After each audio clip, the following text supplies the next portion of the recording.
নমস্কার। The power of astrology Sumanta ji Chowdhury আমার এই ইউটিউব চ্যানেলে আপনাদের সবাইকে স্বাগত। এখন আমি আলোচনা করব শুক্রের বৃশ্চিক রাশিতে গমন। 26শে নভেম্বর বেলা 11টা 27 শুক্র তুলা রাশি থেকে বৃশ্চিক রাশিতে গমন করেছে। এই নিয়ে নানা মুনির নানা মত। এখন ইম্পর্টেন্ট ফ্যাক্টর যেটা হচ্ছে, সবাই কিন্তু রাশি দ্বারা যখন ক্যালকুলেশন করছে, অর্থাৎ যদি বৃষ রাশি নিয়ে আজকে আলোচনা করছি, বৃষ রাশি দ্বারা যদি আমি দেখি তাহলে সপ্তম ঘরে, বৃষ রাশি সাপেক্ষে সপ্তম ঘরে কিন্তু শুক্র এসছে, তুলা থেকে বৃশ্চিকে এসছে। এখন তাহলে তাহলে আমাদের বৃষ রাশি সাপেক্ষে শুক্রের সপ্তম ঘরে এই যে আশা, সেটা কি ঠিক না ভুল, এই নিয়েই তো আলোচনা হওয়া উচিত। কিন্তু আসলে তা নিয়ে আলোচনা করা উচিত নয়। তার কারণ অ্যাস্ট্রোলজি মতে, সাইন্টিফিক বা সনাতনী বৈদিক বলে কোনো কিছু নেই। অ্যাস্ট্রোলজি মতে যখন আমি কোনো একটি রাশির ক্যালকুলেশন করব, তখন স্পট ইমপ্লিমেন্টেশন ছক দ্বারা, অর্থাৎ গোচরগত ট্রানজিটগত অবস্থান দ্বারা সেই রাশিটির লগ্ন ভাবটি সর্বপ্রথম আমাকে বের করতে হবে। লগ্ন ভাব দ্বারা কিন্তু আমি ক্যালকুলেশন করব শুক্রের অবস্থান কোথায় এলো, তার ফল কি দিতে পারে সেই ঘরটিতে অথবা অন্যান্য ঘরটিতে। মানে বৃশ্চিকের ঘরে যে শুক্র এলো, সেটা কোন ভাবে এলো এবং অন্যান্য ভাবে তার ইফেক্ট কি পড়তে পারে, এটা লগ্ন ভাব দ্বারা ক্যালকুলেশন করা উচিত। এটা কখনোই কিন্তু চন্দ্র দ্বারা কখনো, মানে চন্দ্র আমাদের ভিত, স্থাপত্য, মেরুদণ্ড, পরিকাঠামো নয়। লগ্ন ভাব হচ্ছে 1 নম্বর ঘর। চন্দ্র দ্বারা কখনো ক্যালকুলেশন করা হয় না। অনেকে আছে সূর্য দ্বারা ক্যালকুলেশন করে, ভুল, পুরোটাই ভুল। সেই আগেকার দিনের ওয়াক ডাক্তার যেমন ছিল, সেরকম আগেকার দিনের যে সমস্ত জ্যোতিষীরা হলুদ কাগজের মধ্যে লিখতো, তারা সূর্য দ্বারা ক্যালকুলেশন করতো না। লগ্ন দ্বারা ক্যালকুলেশন করতে হয়। যদিও এটা আমি সার্বিক মতে আলোচনা করছি এবং জাস্ট একটা পূর্বাভাস দিচ্ছি, তবুও বলছি, আমি যদি খুব ভালো মতন সার্বিক মতেই বৃষ রাশি সাপেক্ষে লগ্ন ভাবকে দেখি, তাহলে সেকেন্ড হাউসে কিন্তু মঙ্গল চলে এসছে সূর্যের ঘরে। তাহলে সূর্য কিন্তু ফিজিক্যালি বসে নেই, তাহলে সূর্যের প্রভাব এবং মঙ্গলের প্রভাব একত্রিত হয়ে যাচ্ছে। এই পুরোটাই কিন্তু শুক্রের যে পরিবর্তন, তার দ্বারাই কিন্তু ক্যালকুলেট করছি। এখন প্রশ্ন আসতে পারে, সূর্য যদি ফিজিক্যালি বসে থাকতো তাহলে কি হতো? মঙ্গল হচ্ছে আগুনের গোলা আর সূর্য হচ্ছে অগ্নুৎপাত। তাহলে অগ্নুৎপাতের সামনে আগুনের গোলা গেলে কি হতো? ভস্মীভূত হয়ে যেত। তাহলে মঙ্গলের কোনো এফেক্ট থাকতো না। তাহলে যখনই সেকেন্ড হাউসে মঙ্গলের অবস্থান এবং একদম সূর্য এবং মঙ্গলের একত্রীকরণকে অত্যন্ত পজিটিভ মানা হয় এবং সূর্য সবচেয়ে উচ্চস্থ থাকে মঙ্গলের ঘরেই, তাহলে অর্থনৈতিক জায়গাটা ডবল ইনক্রিজ হয়ে যাবার জায়গা লক্ষ্য করা যাচ্ছে। এবার যদি খুব ভালো মতন দেখা যায়, তাহলে 3 নাম্বার ঘরে কেতু বসে রয়েছে। কোথায় বসে রয়েছে? বুধের ঘরে। সেই বুধ বুধাদিত্য যোগ করে বসে রয়েছে, সূর্যের সাথে বুধের একত্রীকরণ। তাহলে ইম্পর্টেন্ট ফ্যাক্টর যেটা হচ্ছে, মানসিকতা, মনোভাবের জায়গাটা মারাত্মকভাবে ইনক্রিজ করার জায়গাও কিন্তু লক্ষ্য করা যাচ্ছে। আবার যদি খুব ভালো মতন শুক্রের অবস্থানটাকে দেখা যায়, শুক্র বৃশ্চিক রাশিতে গমন করেছে, মানে লগ্নভাব দ্বারা যখন ক্যালকুলেশন করছি, প্রত্যেকের ক্ষেত্রে বৃশ্চিকেই শুক্র বসে থাকবে তা নয়। বাচ্চাদের খেলা নয় এটা, বাচ্চাদের অঙ্ক কষা নয় এটা। শুক্র কোথায় বসে আছে? আমি যদি লগ্ন দ্বারা ক্যালকুলেশন করি আমাদের বৃষ রাশির, তাহলে শনির ঘরে বসে আছে। এবং সেই শনি কোথায় বসে আছে? স্বক্ষেত্রে বসে আছে। তাহলে 1 2 3 4 5 6 7 এবং 8 নম্বর ঘর, তিনটে ঘরই উচ্চস্থ হয়ে যাচ্ছে। ভেরি ভেরি ইম্পর্টেন্ট ফ্যাক্টর যেটা হচ্ছে কর্মভাব মারাত্মক স্টেবল হয়ে যাচ্ছে। কর্মভাব মারাত্মক ইনক্রিজ, অপরচুনিটির জায়গায় ইনক্রিজ। এবং ইম্পর্টেন্ট ফ্যাক্টর যেটা হচ্ছে কাজ করছি, অর্থ আসছে, আরো মানে টানটু খেয়ে উড়িয়ে দিচ্ছি বা ঘুরে ঘুরে উড়িয়ে দিচ্ছি, বা অর্থ আসছে ফুটুনি মেরে উড়িয়ে দিচ্ছি, তা নয়।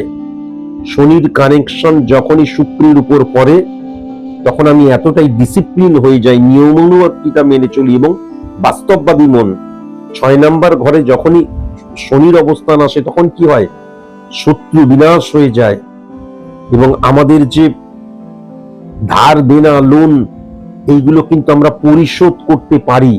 অর্থ এলেই আমি উড়িয়ে দিই না বা ভুল জায়গায় ইনভেস্ট করে দিই না। আমার যে দেনা রয়েছে, ধার রয়েছে, সেটা আমি বুঝতে পারি এবং আস্তে আস্তে সেখান থেকে বাইরে বেরিয়ে চলে আসি। 6 নম্বর ঘরে শনি এবং শুক্রের একত্রীকরণ মানে হচ্ছে আমি এমন কোনো কাজ পাওয়া যেই কাজটাতে আমার ভ্যালু মারাত্মক, বা এমন কোনো কাজ পাওয়া, দেখা গেল আমার সেরকম শিক্ষাগত যোগ্যতা নেই, তাহলে আমি যে কাজটা পাচ্ছি সেখানে আমার যে স্যালারিটা এবং আমার যে এনভায়রনমেন্টটা সেটা আমার মনোমতো হচ্ছে, সেটাও লক্ষ্য করা যায়। কিন্তু 6 নাম্বার ঘরে শনির অবস্থান কখনো সরকারি চাকরিকে নির্দেশ করে না, বেসরকারি চাকরি, রাজকীয় চাকরি, এই জায়গাটাও কিন্তু মারাত্মক লক্ষ্য করা যাচ্ছে। 7 নাম্বার ঘরে শনির অবস্থান মানে প্রথমত হচ্ছে হাজবেন্ড এবং ওয়াইফের মধ্যে আজকালকার দিনে যে সম্পর্ক দূষণ, এ বাইরে মধুকে বেড়াচ্ছে, ও বাইরে মধুকে বেড়াচ্ছে, তা নয়। কমিটমেন্টের জায়গাটা টেরিফিক থাকে, এটা লক্ষ্য করা যায়। এবং ইম্পর্টেন্ট ফ্যাক্টর বিজনেসের জায়গাটা মারাত্মক গ্রোন আপ করছে এবং এক্সটেন্ড করছে এবং প্রমিনেন্ট কাস্টমার আসছে, মানি ফ্লো বেড়ে যাচ্ছে, এটাও কিন্তু লক্ষ্য করা যাচ্ছে। 1 2 3 4 5 6 7 8 9 10 10 নাম্বার ঘরে মঙ্গলের ঘরে বৃহস্পতি বসে রয়েছে। এবার সেই মঙ্গল উচ্চস্থ হয়ে সেকেন্ড হাউসে বসে রয়েছে, তাহলে 10 নাম্বার ঘর মানে কি? 1 6 10 কানেকশন সার্ভিস ক্ষেত্র, 1 7 10 কানেকশন বিজনেস ক্ষেত্র, আমি বারবার ধরে বলেছি 1 9 10 কানেকশন উচ্চ শিক্ষার ক্ষেত্র, 1 5 10 কানেকশন সফলতার ক্ষেত্র। তাহলে ক্ষেত্রের জায়গাটাই যখন মঙ্গল এবং বৃহস্পতির একত্রীকরণ, কমিউনিকেশনের জায়গা টেরিফিক, তাহলে যেটা লক্ষ্য করা যাচ্ছে এই যে শুক্রের যে ট্রানজিট হওয়া, তার ফলে স্টুডেন্টদের ক্ষেত্রে, বৃষ রাশির স্টুডেন্টদের ক্ষেত্রে অত্যন্ত পজিটিভ সাইন। ফার্স্ট, সেকেন্ড কথা, 10 নাম্বার ঘরে যখন পজিটিভ হয়ে যায় তখন আমাদের যে 11টা ভাব রিপ্রেজেন্ট করে আমাদের জীবনকে, 12 নম্বর ভাবকে ব্যয়ের স্থান বলা হয়, তাহলে সেই 11টা ভাবই কিন্তু আমাদের জীবনে, আমরা 11টা ভাবের সাথে খুব সুন্দরভাবে কমিউনিকেট করতে পারি। মানুষের জীবনে প্রবলেম আসেই, কিন্তু অনেক সময় প্রবলেম এসছে বলে এমনিতেই দেখা গেল কুইট বা গিভ আপ করে দিলাম, তা না করে ওভারকাম করার রাস্তা বেরোয়। কেননা বৃহস্পতি মানে আমার ভেতরের যে জ্ঞান, সেটাকে আমি ইমপ্লিমেন্ট করছি ফর সাকসেস, অ্যাচিভ সাকসেস। তাহলে আমার ভেতরের জ্ঞানটাকে সদর্থক ভাবে আমি ইমপ্লিমেন্ট করতে পারবো, সেটাও লক্ষ্য করা যাচ্ছে। তাহলে এত কিছু শোনার পর কি মনে হচ্ছে যে কোনো মতেই কি বৃষ রাশির ক্ষেত্রে কখনোই 7 নাম্বার ঘরে শুক্র আসছে না?